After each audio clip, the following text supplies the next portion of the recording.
Welcome to the Austin Behind the Creative Scenes podcast, where we explore how creative individuals already in the industry made it, are making it, or even got out of it. Their everyday actions could be the things you are struggling with as a performing artist. I'm Austin, your host, and together we'll embark on a journey to discover a little bit more about the real life behind the creative scenes. Join us as we delve into inspiring stories, expert insights, and practical tips from people who have been there, done that, and learned from it. Whether you're a seasoned pro or you're just starting your journey, this podcast is for you. So let's dive in and explore the world of the entertainment industry, one series at a time.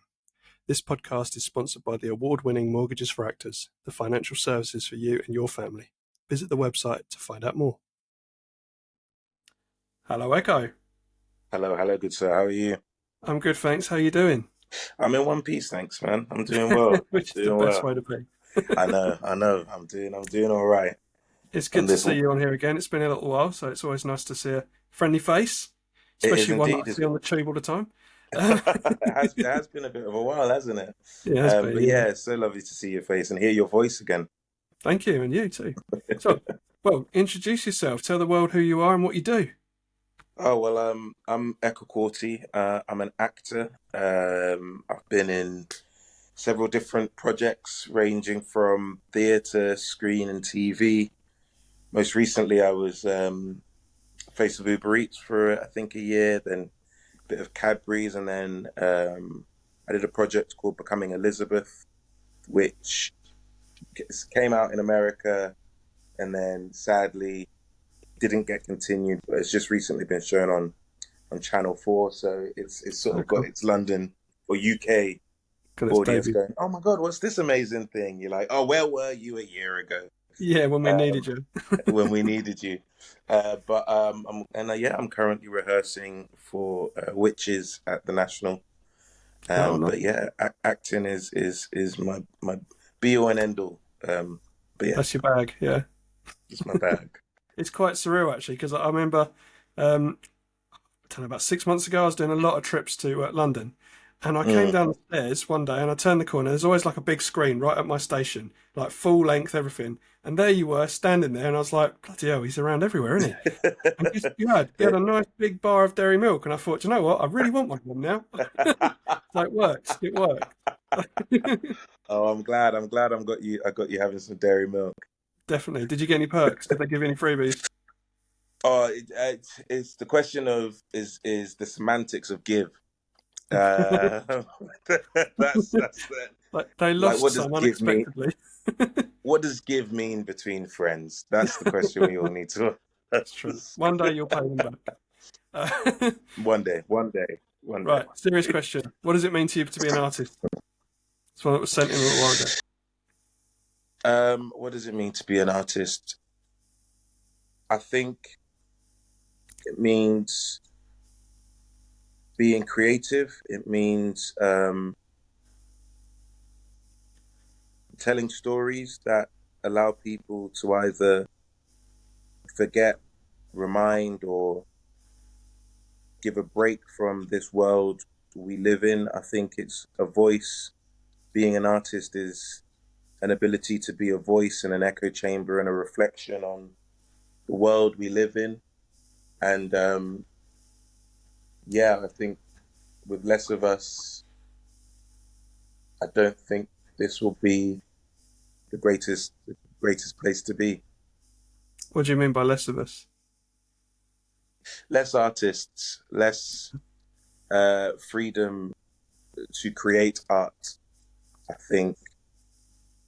Do you think people are pulling out because of lack of freedom? I think what's happening, and forgive me, I'm not the best versed with everything that's happening in the world, and sometimes I stick my head in the ground because sometimes it feels very bleak. But I know for me, especially in education, this idea of Great Britain being this powerhouse of culture and creativity, and if we lose that from education, what I see is not in parity with what Great Britain prides itself on, and that's a shame. And I think It is. I'm someone who was I was moderately intelligent growing up. Like I I maybe there were other things I could have done. I'm fortunate to get to do this as my job, but I think there are definitely people out there who their way they see the world and the way they respond to the world is is only through this lens. Mm. And to lose those kind of people, or to not give them the platform they deserve, and the freedom and the space they deserve to create and to be the best versions of themselves, I think would just be a crime. Do you think it's going to encourage like independent movies and films and series and that sort of thing? I do, I absolutely do. But my question is, where's the money coming from? Yeah, I mean, funding Where is is the hard, money isn't it? coming from? Yeah, It is like, I think we live in a day and age now more than ever where we the amount of technology we have just in the palm of our hand yeah, is so possible, and you're seeing like the creativity of young people, YouTube, podcasts, um making films on iPhones, Samsungs, on whatever, just getting together and making comedy sketches and skits and making short films. It, there is a generation that is far more front footed than maybe I am. yeah. So I think it's always going to happen. My Well, there's films question now. is, Sorry, go on. Sorry, say Ken. again. I was just going to say No, there's films now. We've got quite a yes, bit here. There's films now where people are recording them on their iPhones and editing them on iPhones or Apples and that sort of thing. It's incredible. I think the access is absolutely there. I suppose the question is, when do we bridge the gap? Because we're living in a time now where it it costs to breathe, Yeah, and doesn't it just? if if if if you want to match your love with your ability to survive, then I think the easier it may become to, and more accessible, and maybe more funds available, maybe the more um the more it looks possible, I Mm, think the more chance you'll have to have the creatives of that we've had in the past, some great producers, directors, writers, yeah, um, and I think with if yeah they people need that confidence to create. Look at lockdown. Lockdown. Some people who were very creative just couldn't do anything, and it yeah, didn't check what even if they had money in their account and anything, the pressures that were put on mentally complete. I know it did it for me. Like creativity just died it did. It did. because my brain wasn't able to just to deal with it. That's completely it. I mean, I heard it from across the board. Really, we um, heard from so many people that were struggling at that time, and a lot of it was mental health. And I mean, there's a big chunk of it that we could sort out quite easily, but obviously we're not psychologists, we're not professionals in that way. So we were forwarding a lot of people to the right people who to help. And it was nice to Mm. talk to them 6 months later, and they were in a totally different headspace. And I feel like that's something that should really have been addressed by the government after the COVID lockdowns. There's a bit more in that sort of that help. Yeah, I mean, if you get me started, we'll be here for 17 years. I, I, I don't know the gap between. I likened it to like PTSD. I've never been to war or anything like that. I'm taking this all from the things I've read or seen or been led to understand. There was Yeah, like a global PTSD that was just never, and different people experienced lockdown in different ways, but there was just that the idea of, and we're feeling it now more than ever. I feel like this year is the biggest like rug from underneath the feet, yeah, the because we biggest had those remove. highs of getting out of our houses. The summers were amazing. It's hot. So, oh my God, we're free. And then we've had a summer where it's not been that hot. It's been a bit rainy. We've got It's rough. we've got what's it called? cost of living crisis. Yeah. We've got uh, politically, we've got a war, and everyone's like, oh, actually, we had energy, we had petrol, we had everything is catching up in a way of Yeah. going, oh, this isn't rose tinted anymore, and it's really, really, really not nice. No, we definitely saw the good and then the sudden harshness, didn't we? And it's quite a shock. Yeah, But let's talk about nicer things. absolutely. Yes. It's all right. No, but it's good to know you came out the other side of COVID, and you know, mind space was tough, but at least you managed to carry on with your flat and all that sort of thing, and it all, you know, kept going. Um, Indeed, here I am, knock on wood. so, uh, okay. So a lot of this is about. Sorry, I couldn't find bloody wood for a minute. No, it's all A right, lot of it's this all right. podcast is about helping other people to get onto the same sort of level as you are, and maybe push up higher if they can. Um, what Mm. would you say is the I mean, can you narrow it down to one good piece of advice? If you have to go further, that's fine. But could you narrow it down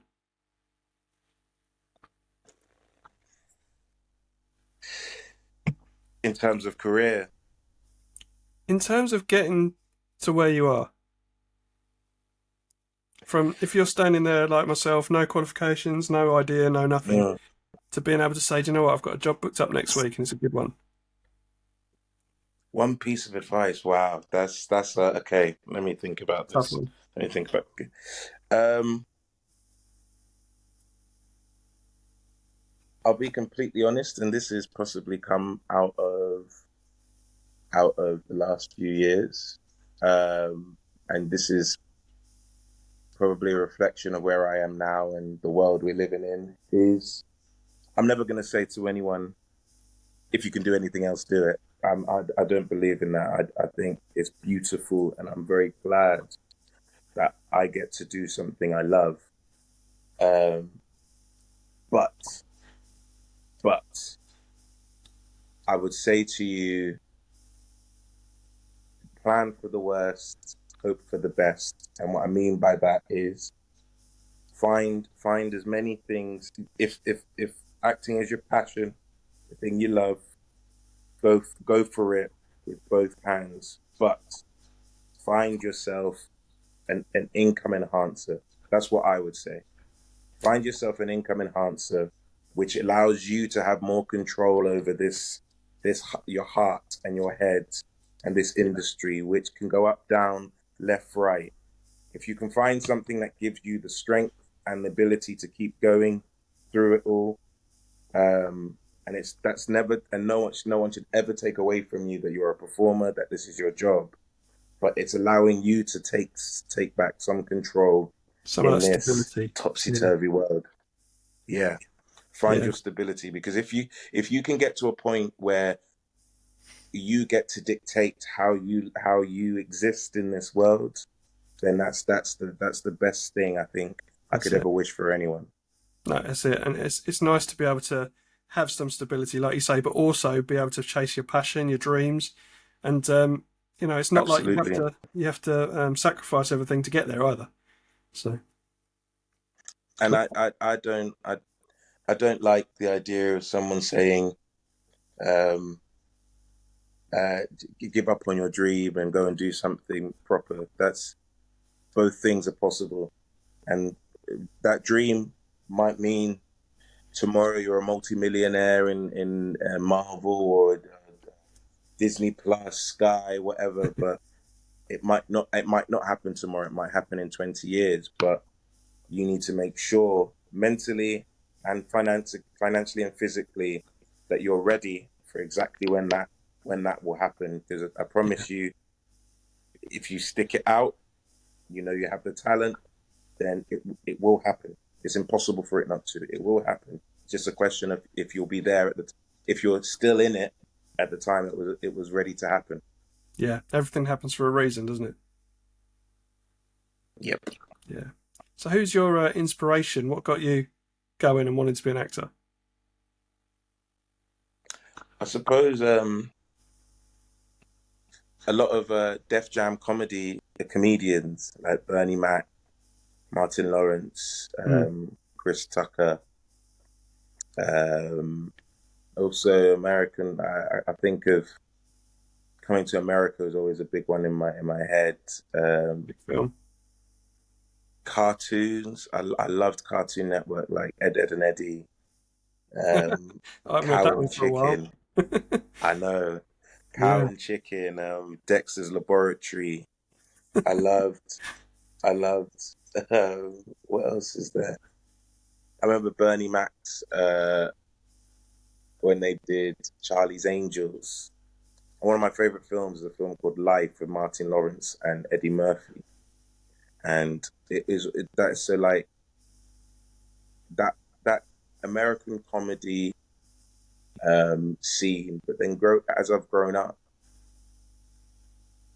I think, and also my inspiration. I should name the name. My drama teacher, Peter Jolly. So Mr. Kranich in primary school, Peter Jolly in secondary school, um, were two of my biggest champions, and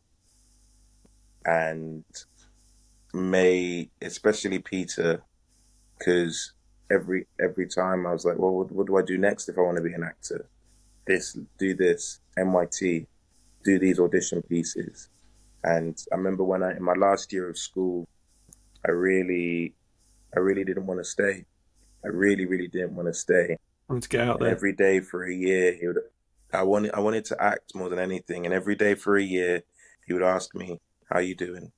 and would just sit with me. He told me to go to Leeds to get away from my parents and to learn who I am. And yeah, I owe him. I owe him more than I could ever repay him. So um, he's definitely my inspiration. It's amazing. It's amazing. Does he know that apart from this podcast? He does. I've told him a few times, and in a Good. couple of interviews, I've named. I sent him a link to an interview I did all about him. But yeah, I don't think I could ever stop telling him. So I'll do my best to remind him every day. Good. Good. I like to hear that. Do you feel like he helped you enhance your sort of style of acting, or do you think you already had that and he just helped it come out? I think my style of acting is and just a reflection of me. I think there's a funny thing. When I was younger, I really didn't like how much people said, "Oh, I didn't like being pigeonholed." And a lot of the times it was comedy, it was comedy, it was comedy, and I knew I had more in me, and I knew I had more to me. I think it's true of everyone. Like, yes, you might have a skill set, but the way I see the world is definitely through a comedic lens, Mm. but it's through such a depth of like pain, loss, these are all the things that have happened in my life, and the way you respond to them, and a lot in my life has been through comedy, but that doesn't mean there isn't the space for all the other emotions. And also, the truth is, you can't know comedy if you don't know pain. You can't know Exactly. Exactly. happiness if you or loss or any of those things. Yeah. And so I didn't like when I was younger. I didn't like being pigeonholed. And as I grew older, and sadly more things happened in my life, the more depth of emotion and maybe of reaction and experiences occurred. I've thankfully had opportunities to do different things. I love comedy, especially dark comedy, and I love comedy, especially with the mix when it comes to mental health. I did a Mm. project with Ashling B called This Way Up, and I think that was one of the most beautiful um, dissections of a person who is so highly intelligent and experience of the world and how they react to it and how they control it is through laughter, but is crumbling away inside. I And remember I I watched that saw actually. some It's good. You yeah, can really I saw see some like kinship. And the feelings as well, can't you? She's a very good actress, and you can really see she is. Excuse me, I've been It's singing okay. away with. It's okay. um, You popular man. I yeah, shouldn't I get in the think. way. Oh, there we go. There we go. Um, yeah, it's yeah, she is incredible, but I think that's reality. That's reality of how we all deal with things. There's no Mm. way that I say to you, oh, here's £1 million, and your only reaction is, oh my God, lucky me. Every human being's like, okay, wait, there's a mistrust. Why me? Um, okay, what would I do with it? Is it enough? Like, there's so many. It's such a 3D response to Yeah, so many impetus that that's human nature. Um, and I think, yeah, so that was a different, that was what I found difficult, but luckily, like I said, growing up, my style has been affected by the things that have occurred in my life, and I've got older and I've settled a bit more, and um, I've got a bit more comfortable in my skin probably, yeah, um, and I know it will just keep developing and growing from there. definitely, definitely. So, two-part question then. What is first bit? What Go is on. the worst thing about being an actor, and then what is the best thing about being an actor? You're not allowed to say pay. The worst thing, okay, the worst thing about being an actor is the uncertainty. The uncertainty is the worst thing about being an actor, and the the fact that I believe an actor's job is always to be ready, but sometimes that ability to be ready always feels like it's in someone else's hands, and it's a very difficult skill, and I have not mastered it. Very far from it. I Probably not am many people. so far from knowing exactly how to do it, but being able to look after yourself mentally, physically, in a way that when your opportunity comes, you're ready to take it. But Definitely. it's the uncertainty and the waiting is the oh some people will say the hardest part about being an actor is about being an actor. It's not the acting, because hopefully if you're here and you're doing it as a profession, you've got that talent, you've got those skills. It's everything else that is in around it, the imposter syndrome, the waiting for the opportunity to arise, and also realizing that sometimes it has nothing to do with you, because I'm so easy at the self-flagellation, beat myself up. Sometimes it has nothing to do with your talent or anything that you look bad or any. It could be as much as you're too tall in comparison to the person that you it's been cast already. But then the greatest thing is your life can change. There's several things, and I'm not going to say I want to be financially stable, but I'm not money orientated or like fame orientated. But there is always a potential. Your life can change in a heartbeat Yeah, it with really could. this industry, and also we get to perform. We get to stay children where everyone else in this world is told they have to grow up, and we get paid for that creativity and that playfulness. Yeah, Hopefully, get paid for that creativity and playfulness that so many other people are told off for. But that's your currency, and that's incredible that we're allowed to remain childlike um, yeah, in everything we do. it's good. Yeah, I like that. It's a good answer actually. Good double answer, I should say. So, Thank you. all right, tell me a funny story. You must have a funny story. A Oh, funny any story. time. Okay, so Any time. I have a myth. It's not a myth to me, but I don't think I can get embarrassed anymore. And the Oh, reason really? why I say that is I did. Forgive me. I'm gonna put that off so it doesn't beep the whole way through. Go for it, my friend. Go for it.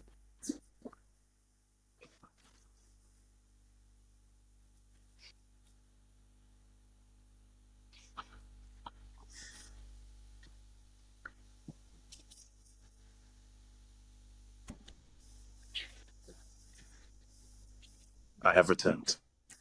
So I believe I am unembarrassable.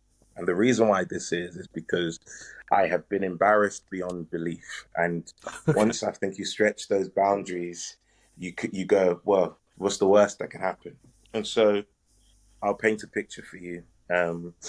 Anyone that knows the story of Amadeus, it's right at the end of I was doing it at the National, the Olivier stage, 2,000 people are there. And Lucien Samati has got them on tenterhooks. They're listening to his every word, and he's got a beautiful rhetoric, and he slits his throat, and the audience goes silence, silence in the auditorium. He drops to the floor. Meanwhile, I'm playing a character called the Venticelli. There's two of us, and we're meant to run up these stairs to check on him. So we run up these stairs. But I remember recalling back to rehearsals where I said, oh, by the way, do you think you could put my trumpet back in my case before this part of the play? Because I'm running with it empty and I was just wondering if, and someone said, oh, yeah, they would do it. Yeah. On this particular day, I'm running up and I realize the trumpet's not in there. And so I start thinking about the case and I think, oh, I'm swinging it too high. The audience will know that boom, boom, boom, boom, as I clip the stairs, land face first on like the second step, slap the case onto the top step. You can definitely hear it's hollow. And the 2,000 people in unison swing their heads stage left to this guy who Skidding along at the sounded side. like he fell. It sounded like he fell. But I got up so quickly, you couldn't work out if it was me or not. And I remember looking upstage at the rest of, because we had a full orchestra, but they were fully immersed in the show. And everyone was meant to be frozen at this point. I remember looking upstage and I've never seen so many shoulders shaking from holding in laughter in my entire life. No one I got that on remember film. thankfully no one got that on film. But I remember after that moment, I was like, yeah, I think my ego has been through it. It's been bruised enough that I think I'm good. I'm probably unembarrassable. So I yeah, think you get that a little bit as you get older as well, don't you? Like all your experiences in life lead you to think, do you know what? I just don't care about that anymore. it's. I mean, I've had moments where people have walked into like the toilet. I haven't locked the cubicle, and instead of screaming and shit, I'm like, oh, whoops, that is entirely Come my in, take a bad. seat. I'll come in, take a seat. I'll be with you in 2 minutes. Yeah, it's. I do think if anyone who's listening can get to that point where they're unembarrassable, I think it's a superpower because it means you don't mind throwing yourself into anything and everything. So especially when you're in front of so many people every night, it's good to know that you're not going to feel stage fright. Yeah. No, you're not going to get it. Well, yeah. Some adrenaline is good. It means you care, but for sure. But Yeah, yeah, it's a good feeling being like, whatever happens, happens. So let's go for this. brilliant. What was your first performance?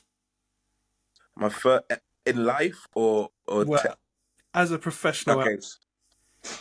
Okay. Well, my mum wouldn't be happy if I didn't tell you my first performance in life was Tin Man in Wizard of Oz when I was like 6. Love But it.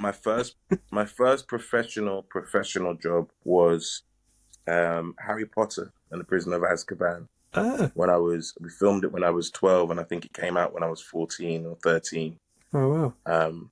That was my first professional. But then as an adult, my first job after drama school was Spring Awakening. We did a modern adaptation Yeah, that went back to my alma mater, Leeds, and yeah, we toured around the UK. nice. That's really good. And how did you feel like it was your big break when you were like, possibly like when you were doing the Harry Potter? Was that? Did you feel like, as a 12-year-old, obviously has some different aspirations to an older person. When you're 12, you think, Mm. I've been on this next stop, Marvel. Like, was that how it felt at the time? And so Harry Potter, I was just being 12. I was just like, oh my god, I'm a wizard. This is incredible. Awesome. Um, but that definitely began the process of going, oh, I know I want to act now. Yeah. And I possibly was a bit too fortunate, because if that's your first experience, then you sorry, I thought, if that's your first experience, then you really look to the skies thinking, well, I've been in Harry Potter, so obviously the next thing is probably Star Wars, and then probably when I'm old enough I'll play Bond. Yeah. So yeah, And then the sky is you the really limit, you right? really do.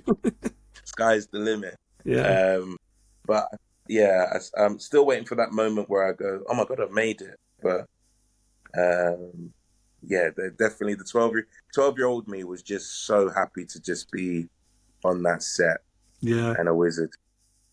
It's awesome. It's brilliant. Do you have any I keep saying awesome because it is. Do you have any sort of like rituals you go through before you get on stage, before you start filming or anything like that? Lucky diet. One of my biggest my less filming. I a theater mainly is before any performance. I like to go to the middle of the theater, backstage, and pray. Um, I'll pray, and then I'll do my Lord's Prayer and then grace. Um, and that's one of my biggest rituals, Mm. especially on stage. Um, just to settle me, and no, I'm not walking out there on my own. Do you find a quiet place or do you have people join you? Normally, I find a quiet place. Sometimes I'll be in a production where there are other people of faith, and we'll join together. But I always like to have that last moment just with me and God. Mm. No, that's fair enough. Do you think Mm. anything you've done, any of your roles have like affected you personally and like, I don't know, changed you a bit? I absolutely. I think I think one of the biggest ones was I did a tour of people, places, and things, and that was a tough tour, mainly because I was playing a character who was an ex-addict who, within, and anyone doesn't know the story of people, places, and things, it's about rehabilitation and everything. Mm. Quite But I never got the catharsis of. I took my character took their life in the interval, and I okay. remember I really struggled because the catharsis of the play, and also for everyone, and I had so many things going on at home and my relationship at the time. The catharsis of the play happened in the second half. And I've only realized this later on in life, where I was like, maybe that's why I struggled so much, because I got that first half, the setup and everything, but never got. I remember the actors would walk in tears, holding and hugging each other, whilst I'm sat in the in the dressing room, like, how did it go tonight? And I remember there was it was a really weird emotional journey, that Yeah. production. I never realized, not being able to share that with everyone, how Mm. much that was gonna take a toll on me. Um, but yeah, Things like that do bubble feelings to the surface, don't they, that you didn't think were even there yourself, and then they're right in front they of your eyes. absolutely do. So yeah, it's crazy. Absolutely do. It was a strange experience of going, like, feeling lonely while surrounded by people. It was like, oh wow, this is, yeah. Yeah. Do you ever talking about surrounded by people? Do you ever look out in the crowd and look for specific faces? Oh, if I know you're in the audience now, I think I have. If it in a theater job now, I hope the confidence to go. Actually, it probably depends on the project, but now I have the confidence to try and pick you out and have a little play with you. I've been really fortunate to do quite a few shows at the Globe Oh yeah, where you can just see everyone, front row, and bad. that's Yeah. that's it's so nice to connect with people you love, or friends, family, and like find them and be like, yeah, I get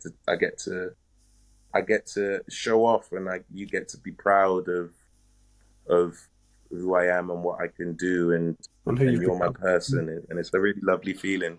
Yeah. No, it's lovely. I mean, Yeah, I mean, seeing, especially if it's your loved ones and you know they're there to support you, they're not there to heckle you, they're not there to try and wind you up or distract you, they're just there because Absolutely. they love you. And it's an amazing feeling.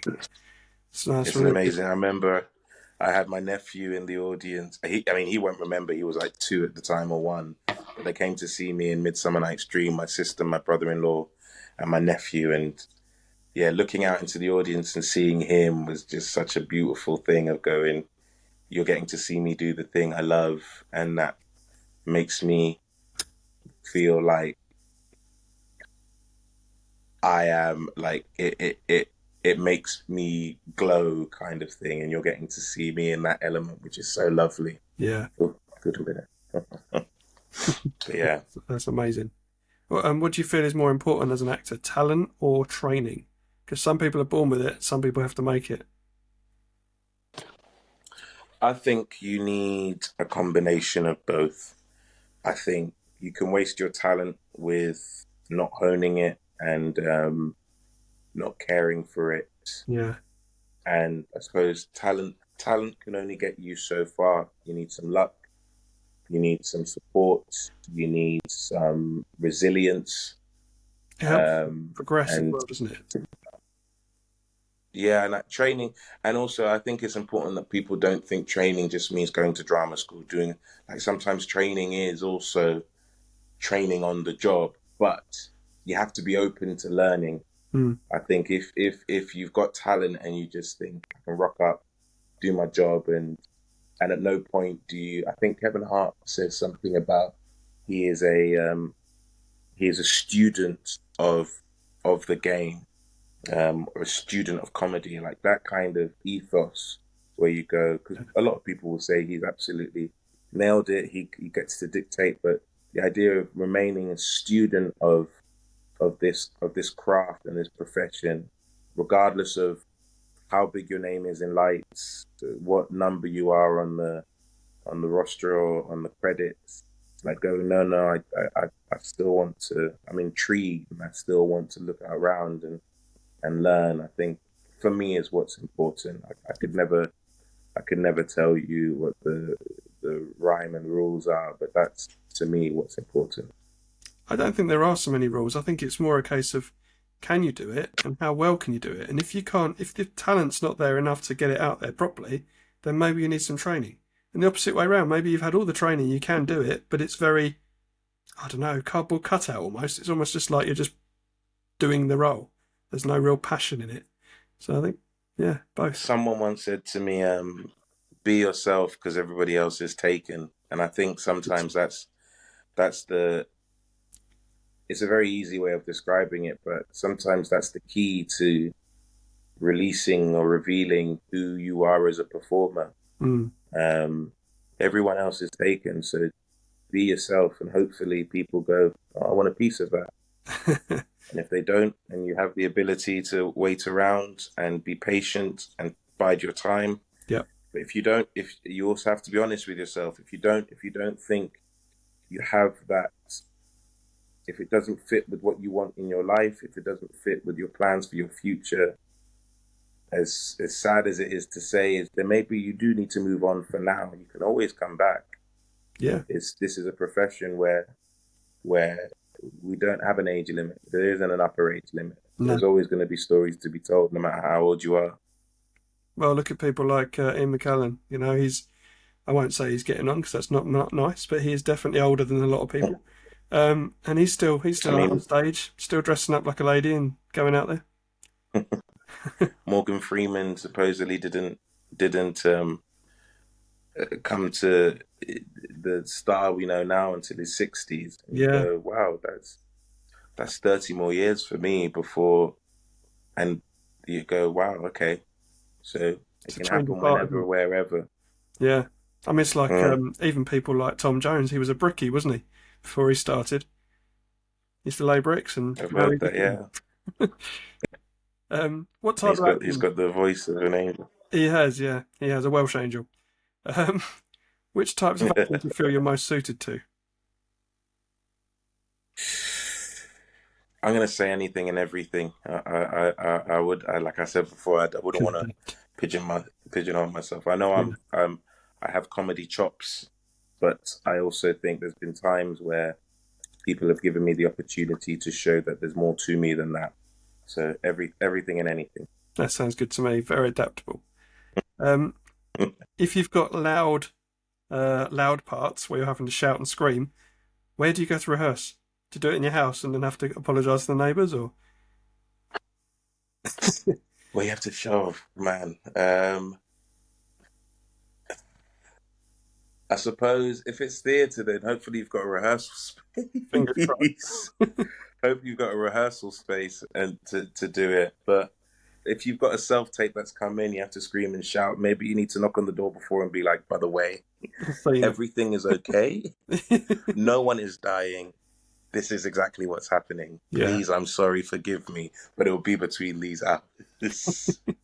No, I talked to a voiceover actor in the middle of the COVID time, and because he had no place to go, he stuck newspaper to his cupboard, his little wardrobe thing, and he was standing in there, and he says because one of the games his character got set on fire, and he had to scream as if he was on fire, and he says his neighbours are like knocking like crazy, like what's going on, and he's having to be like, sorry, I'm so sorry, I should have told you. You need to give them those warning signs, because that's the weirdest thing. Is I remember there was a time when I didn't have blinds in my flat and I just have a camera on, and I must have thought that people must be looking, going, what the hell is he doing in there? He's talking to him. What's happening? Nutter next door. Do you ever look at your own reviews? I know a lot of people are very on it. Do you? No, I don't anymore. No. A director once said to me, if it's a good review, your performance won't change. If it's a bad review, your performance can't change.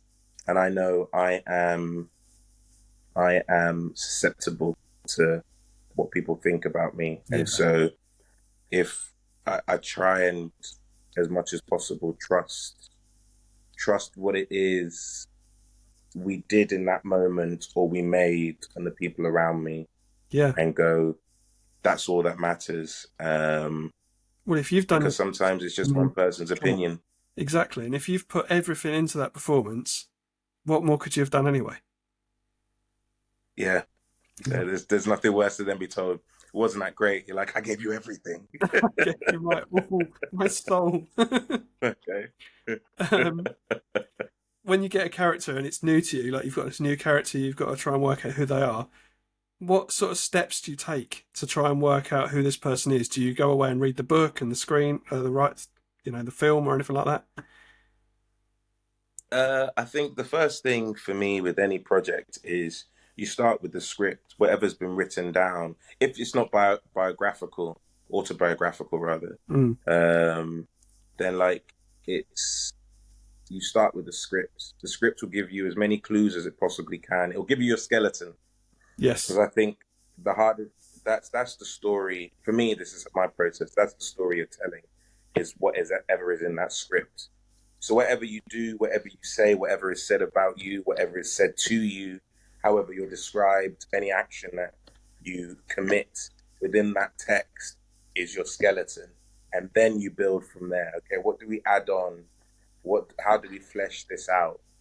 But I know that any choice I make is based on that skeleton, and that skeleton is based on the thing that we're making. Yeah. So you don't find yourself venturing too far out with your choices, or like for some strange reason having a tick, even though or for no apparent reason, just because you thought it might be interesting.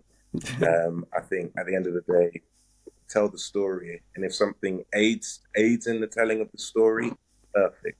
If something gets in the way, then as they call it, sometimes it's just masturbation.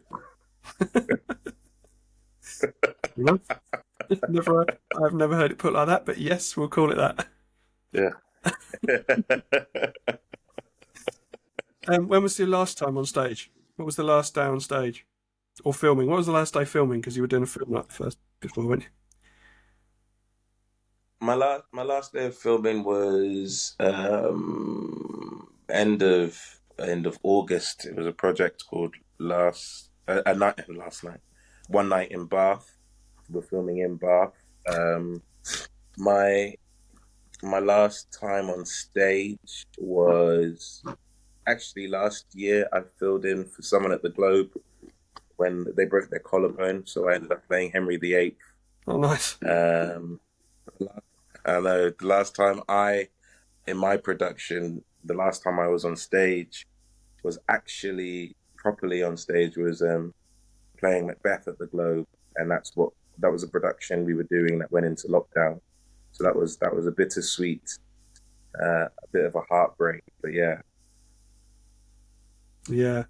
What do you what's your sort of relaxed time? What do you watch on telly? What's your binge on Netflix? You know what? I've got really bad at relaxing because in like I started playing Call of Duty, but it's the least relaxing game in the entire world. Yeah. Do you know what? I've played But sometimes when I was younger. I used to play it, and then like the last few years, I just can't. I can't have the pressure. I can't win. I the can't win. pressure Or I can't and play it. everyone is so much better than you. Exactly. And the You? thing You? about playing people who online is you get this weird perverse like anger of going, how dare you kill me in the comfort of my own home? Here I am eating How crisps, dare you? drinking a drink, and you've killed me. And you've killed who do you think you are? So yeah, So but that's but I think to really relax is music or go and see my family, my nephew, my niece, my sister, my brother-in-law, my mum and dad. yeah. Um, or a Netflix. Netflix.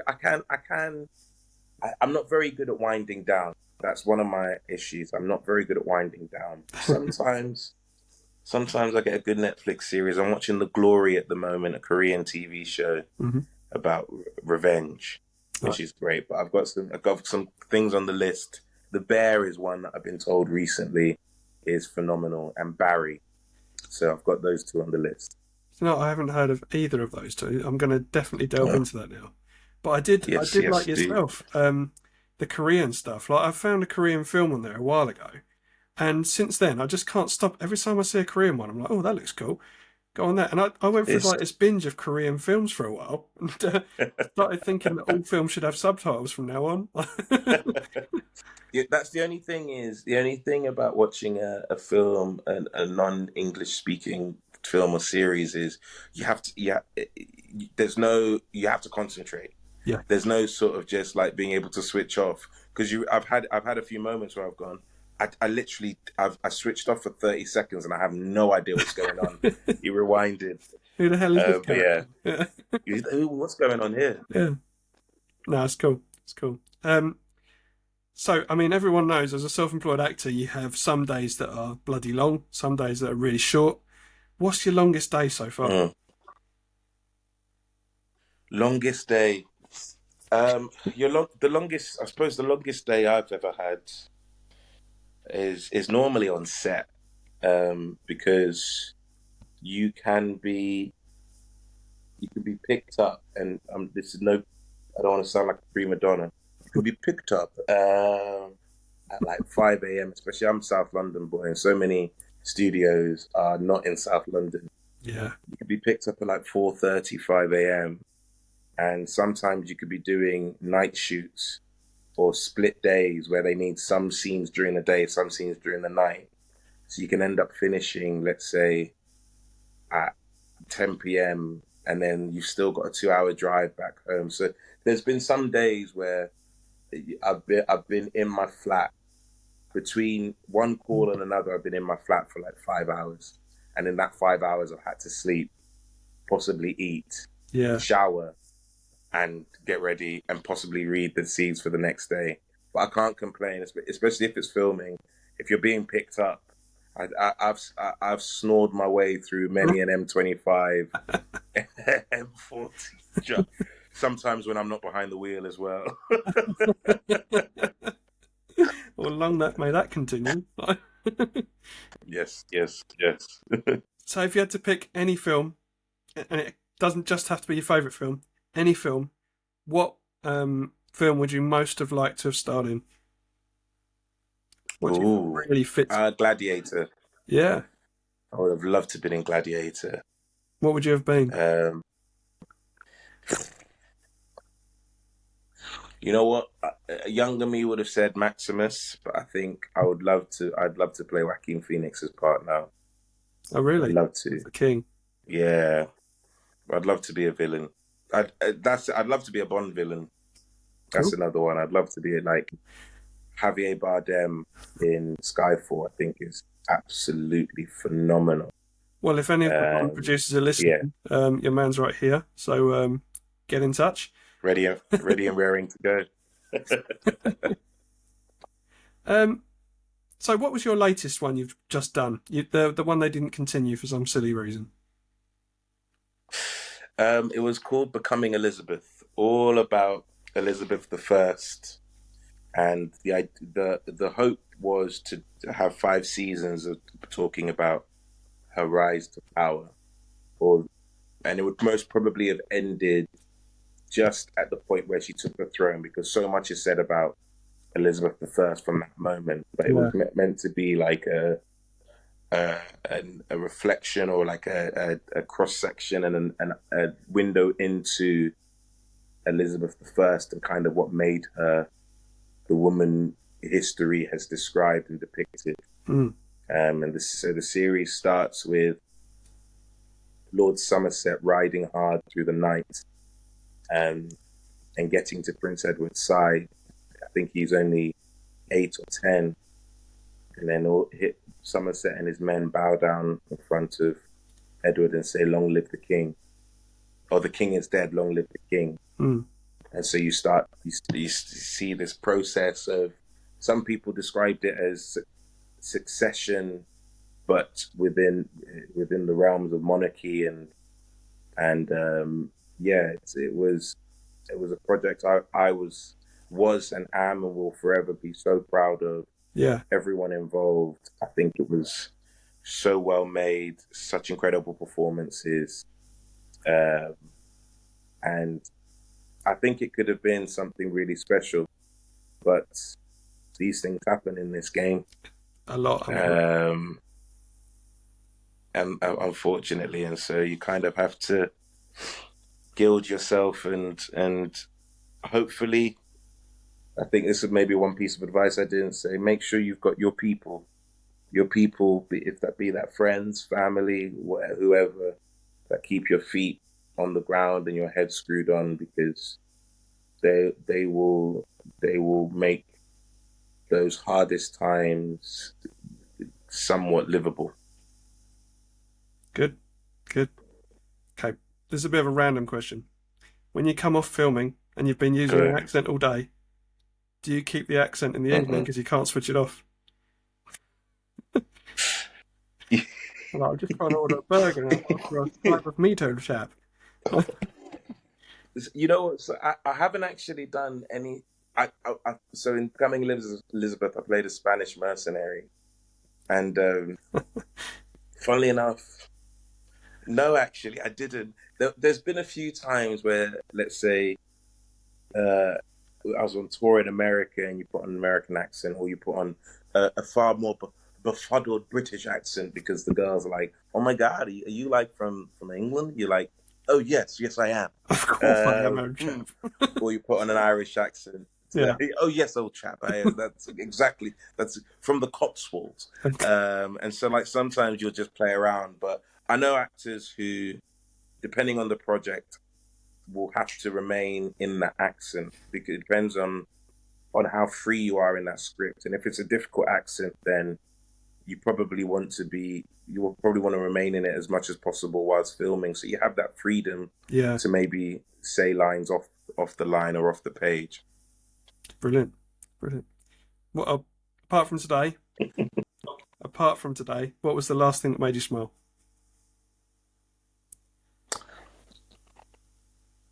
The last thing that made me smile was a video of my niece and nephew playing on holiday, and she was blowing bubbles into her water bottle, and he was making her laugh. It sounds lovely. There's those little things that Yeah, get you through life, don't they? Little things like that. Absolutely. Well, listen, Absolutely. Ekow, I'm going to cut it down there. But have you got one, I don't know, quip, one little tiny bit to give someone, never give up, that sort of thing? Is there anything you want to say to everyone before you go? What would I say? What's your epitaph? Um, if my epitaph is don't mistake my kindness for weakness. It'll be the last mistake you make. But Ooh. I think within this realm, I would say, never let anyone put out your light. If you're passionate about something, go for it. And if you miss it, or as Kanye West says, I'm not going to say anything that's too bad. Reach for the stars, and if you fall, you'll land on a cloud. I think it's a beautiful way of Poignant. saying just go for it. Definitely. Just go for it. And hopefully, if you fail, then you'll land on a cloud. Fingers crossed. Definitely. What are we going to see you in next then? What's your next project, or are you not allowed to talk about it? It'll be the Witches at the National. Cool. It'll open in mid-November. Yeah. I'm playing Mr. Jenkins, and I think it's been a baptism of fire. I've never done a musical before, and everyone is incredible. So I'm just trying to keep up, but I think it would be an beautiful, incredible show. So I the should have asked kids that. are I should have said the kids are stop rhyming. outrageously talented. Yeah, the kids are outrageously talented. Adults are incredible. Yeah, I think it would be an incredible show. Well, you're in your element then, because you're a talented guy, so don't forget that. So, I appreciate that. right, okay. Take it easy, my friend, and we'll speak again soon. Thanks. You too, good sir. All the best. Take it easy. If you would like to guest on the podcast, or if you know someone who would, please get in touch via the website www.mortgagesforactors.com, or look for us on our social media, Instagram, Facebook, or TikTok.